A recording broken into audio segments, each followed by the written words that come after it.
Good morning, guys. Good morning. Today, bere fungzani. Bagiya kali kadisne. Manamba jene Vishwakarma ni arna. Dokanaw puja hoगोन. Oंखायनो 6थायाव लिंहरदों मेनेजारा.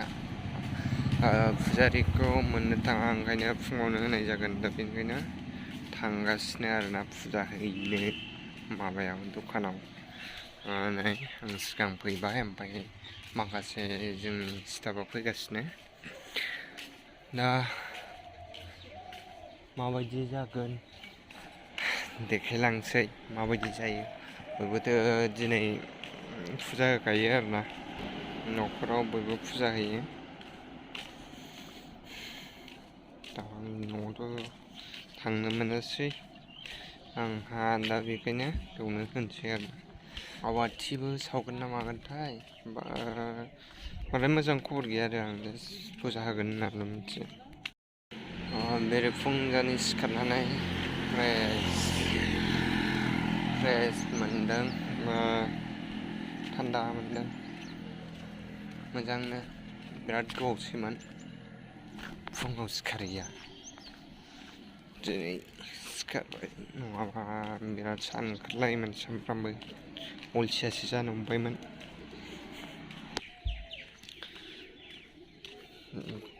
दा बिदिब्ला नायलांबाय थादो guys, देखायनो नाजानोसै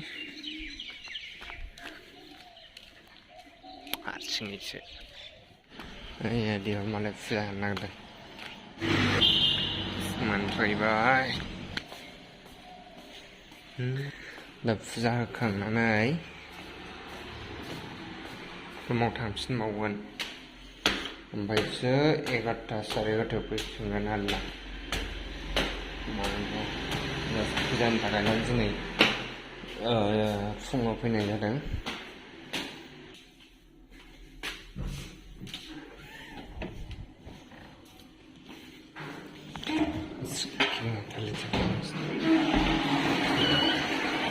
आओ सुबह टॉयलेट के साथ रोमांस करेगा.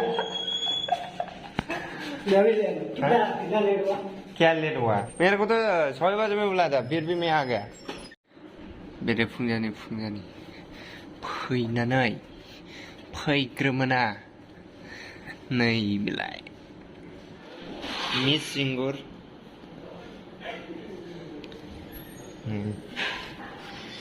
सिरि चुपके से खालामो आङो गाइस.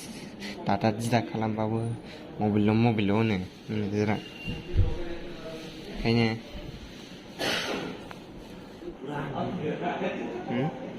क्या गया? एक गिलास पानी देना. मैं गर्म पानी देगा. मैं ठंडा मांग रहा हूँ पहले. अब गर्म बाद में पी लेना. वाह ग्लासाबो बेजों लोंनांसिगौ आरोना.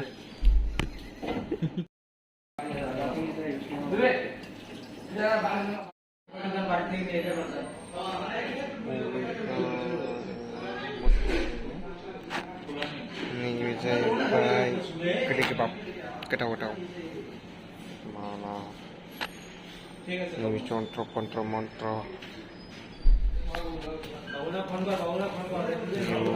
माखासे प्रसाद दंबावो आरोना.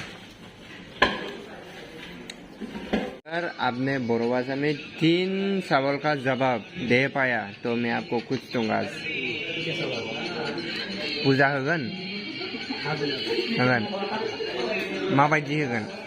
प्रसाद होगोन, फुल होगोन. मैंने बोला कैसा देगा? प्रसाद देगा, फुल देगा बोला ना. पुजा होखांनानै मा खालामगोन? पुजा खालामनानै मा खालामनानै रुम थांबाय सिपिं जानो. सिपिं जानो माने पूजा खत्म करके हम प्रसाद खा के रूम जाके सो जाएगा. ऐसे बा करके क्या करेगा? मैं बोला पूजा खालामनो प्रसाद जाबाय खिचड़ जानो रूम थांनो सिपिं जानो. ठीक है, आपके लिए मेरे तरफ से प्रसाद ज्यादा मिलेगा. स्वा बेखौ मा बुङो? बेल फाथाव. ini बेल गासा फाथाव. और इसको क्या बोलो? नो थुंगे पुलाव माँ? थुंगे पुलाव थुंगे पुलाव थुंगिया पुलाव माने? थुंगिया पुलाव मतलब थुंगे फूल गेंदा फूल। ये गेंदा फूल तो वो जवा फूल को गेंदा फूल बोलता है ना, वो रेड वाला होता है ना, वो जवा फूल ये हम लोग इसको गेंदा फूल बोलता है। ससुराल गेंदा। प्रसाद मोनहा जाहांबाय बुट काचा बुट खुसेर आपेल बोलो। ये हमारा चाय बन रहा है, चाय मलाई मार्केट चाय पीऊंगा। पेदाइश गंदा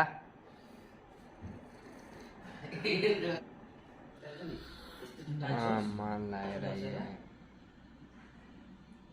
इंग्लिश फिल्म नायनो बायदि मोनखाबाय आं नोंखौ मोजां मोनबाय।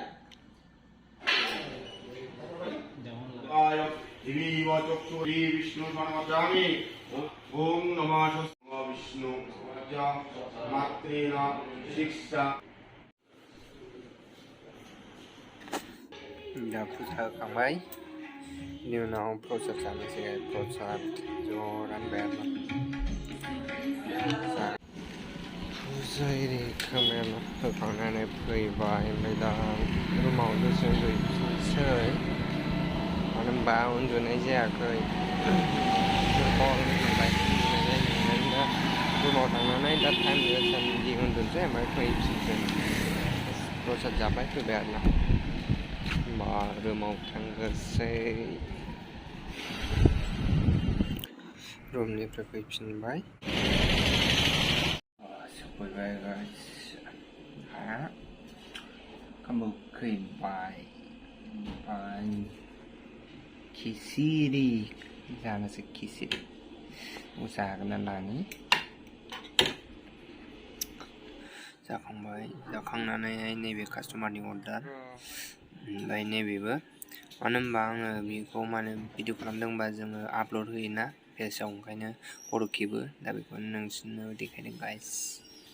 ओमफ्राय नैबे जाहैदों कास्टमार, बिसोरनिनो बे आइटेमा। लास्टआव हिसाब खालामनाय बेनोसै।